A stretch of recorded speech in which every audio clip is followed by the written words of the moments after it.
2164. Bido takes control of the orbiting annihilation platform, Moritz G, and is subsequently unleashed upon the Earth.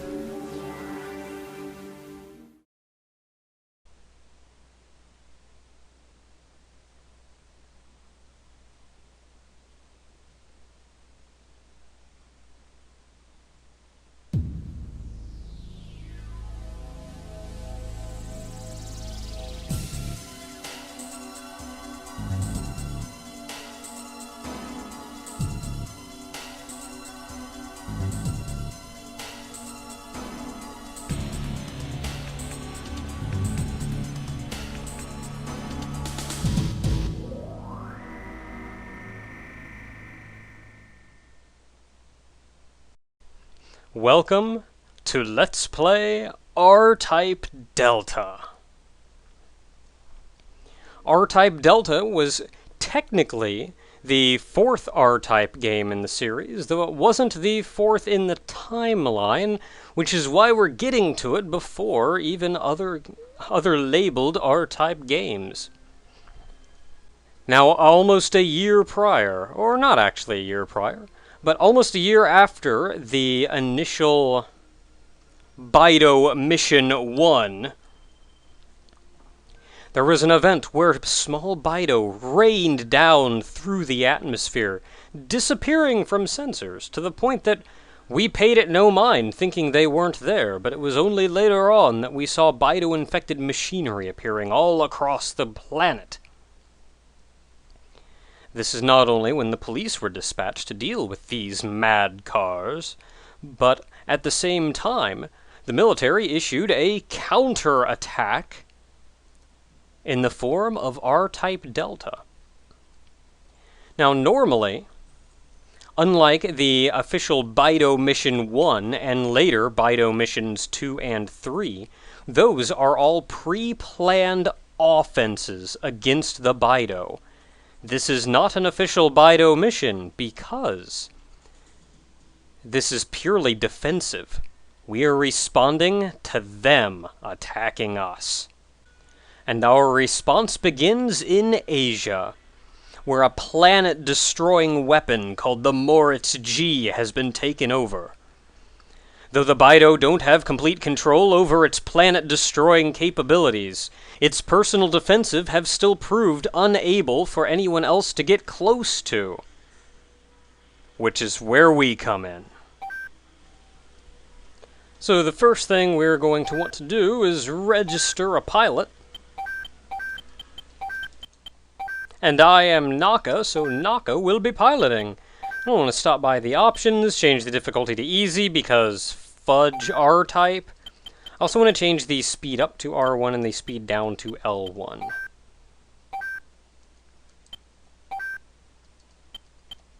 And with that, we are ready to go.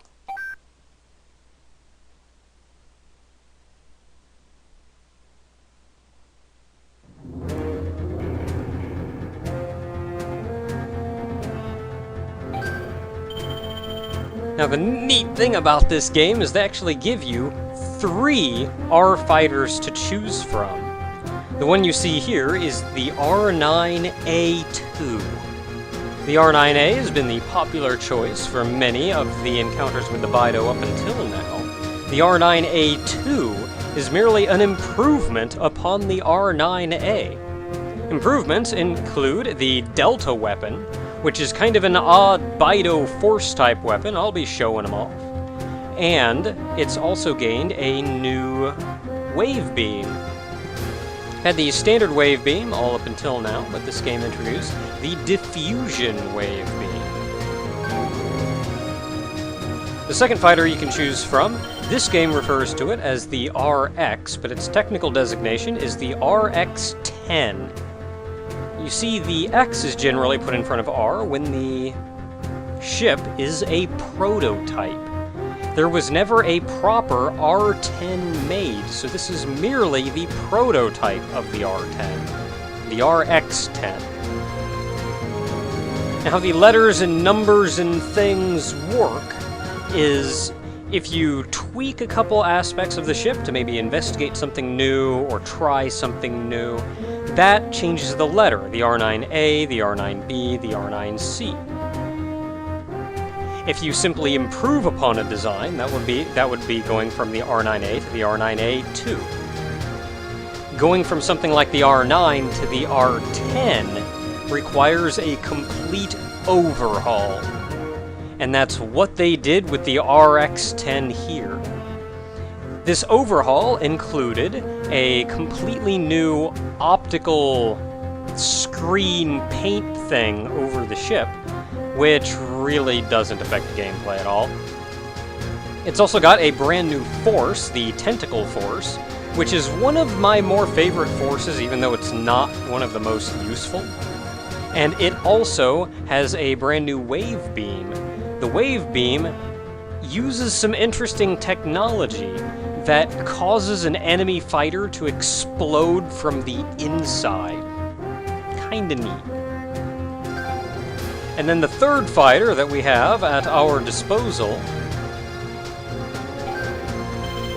is the R13. If you recall, a few years prior there were some experiments being done connecting the pilot directly to the ship, neurologically. And that was implemented in the R13. The other large thing that was done with the R13 was that it experimented with connecting the Force more directly to the ship. And because of that neurological interface, directly to the pilot. Now recall, the Force is a piece of Bido flesh, so this is blurring the line between human and Bido. Add to that, it also has the Anchor Force, which is a rather interesting new force, specifically designed to take advantage of this higher Bido concentration, as well as a new Wave Beam. The Wave Beam is kind of a lightning-type Wave Beam that can home in on enemies to a degree. Now, of the three ships, the RX-10 is one of my favorites. I just like how it plays, but it's also easily the least powerful of the three. The R9, on the other hand, is pretty standard all around the board. The R13 is probably the most powerful of the ships. I'm going to be showing off all three of them, at least for the very first stage, but I'll probably be playing the entire game with the R13. So let's go ahead and start with the R9.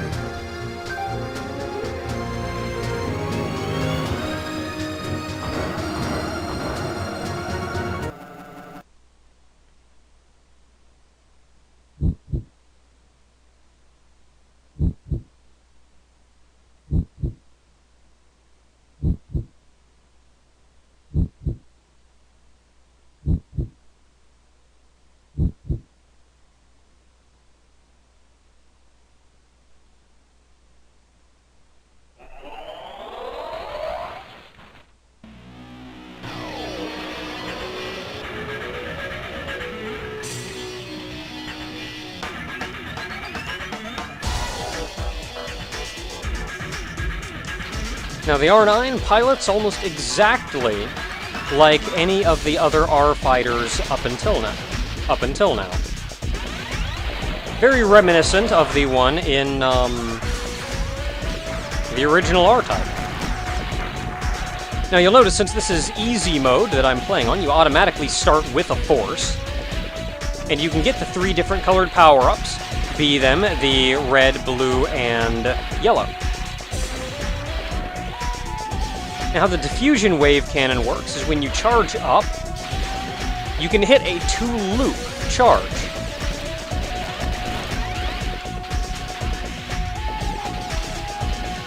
Come on, blow up! Crap! No!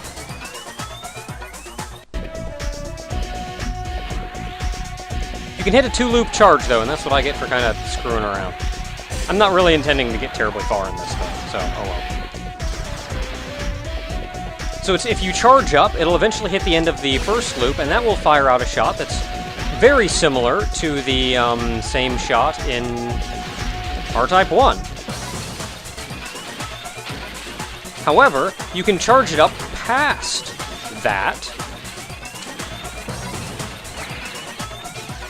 As soon as I get the chance to. You can charge it up past that if you hold it down longer. Turn pink, and give you the diffusion shot. Kinda neat. Also, I'm not sure if you die by just, like, bumping into things on easy. You still have the 3 different lasers, just as always. You have the, blue laser, the, red unidirectional laser, and then the yellow, ground crawler. Shooting out the force works exactly as it did in the original R-Type. And those are most of the differences. It's really just that the Delta weapon, which I have not yet shown. You actually, this game introduced the dose gauge, which you can see in the lower left corner is currently 78%. That number goes up the more things I destroy with the force. Not with the beam that comes off of it, but with the force directly. I'll try and show that off if, I'll try and show that off if I get the chance. See how high I can get my dose meter to go. Be better if I were, like, destroying things directly with. There we go, full dose gauge, so I can show that off.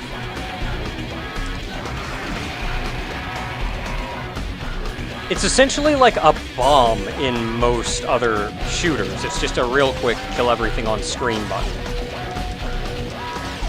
They all operate differently, though. Each ship operates differently from the other. In fact, I know a good place that I'll try it off in. Let me... Here we go.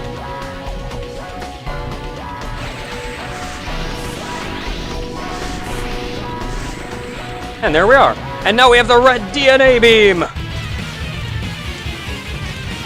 I'm gonna lower my speed because I have to, like, not die.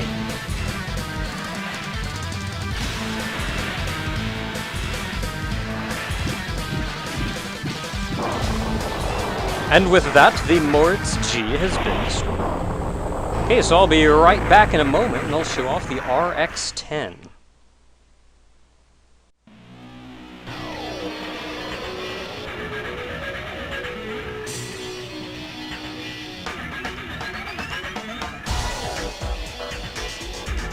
Now, the RX-10, it's probably one of the most fun for me to play as. But in the end, it's really not the most effective ship in the world. But it's got this tentacle force, which is really neat because it shoots out these little tentacle things. Your charge beam shoots out this weird thing that'll hit something and then blow up once it hits something. Essentially blowing things up from the inside, which is pretty neat.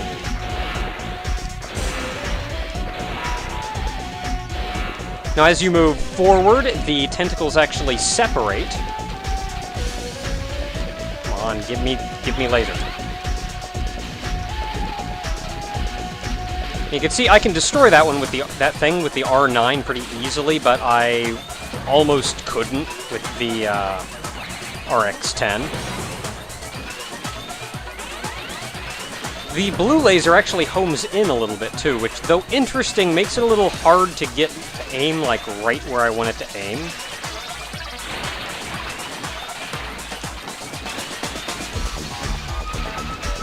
But it's as I move forward, the tentacles separate and actually covers a wide range. It's very defensive as well, because that whole thing will block shots.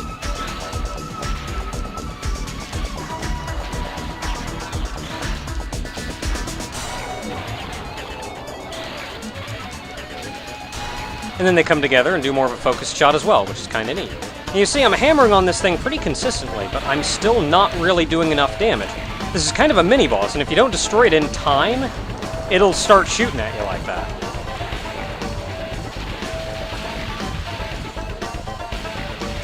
So once again, showing that this ship really, it's more of a defensive ship. It doesn't have the most powerful offense in the world. Hey, it blew him up. Good for me. I'm probably not going to get this thing's dose meter high enough to really be to really be able to show off anything. Maybe I should not stay behind it. That sounds like a good idea. Now, the yellow on this one is, like, useless. I hate the yellow on this one.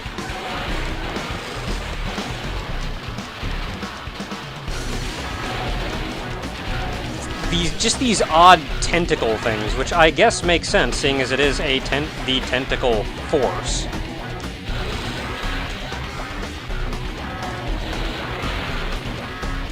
I haven't been able to destroy that big thing yet either. We're at 80% though. Maybe I can get it high enough. 97%. Okay, as long as I'm careful. There we go, full dose gauge. So I can indeed show you off the delta attack for this one.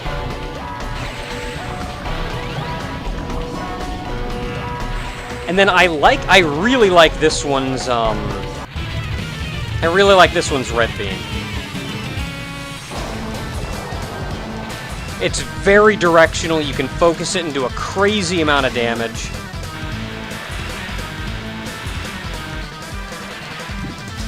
But then you can widen and do this, like, this lesser damage, but just wider beam thing. I like it. But that'll do it for these two, which only leaves the R13. So until next time, everyone, we'll start from the beginning with the R13 and continue on through the rest of the game.